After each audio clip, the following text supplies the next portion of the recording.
Continuing, also going to be using the Repsol Racing fully synthetic 10W40.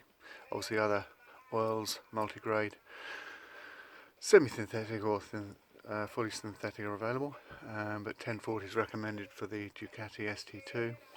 This is 1998 model. So just waiting for the final drips to come out. Yeah.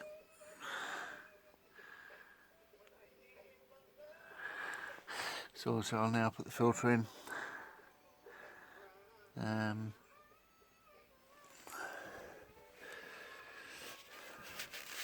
Oil in, obviously we'll be doing nuts up, and run up to, and I'll just fill up to just below the, obviously sort of halfway up to the max, initially run it and then top it up after that.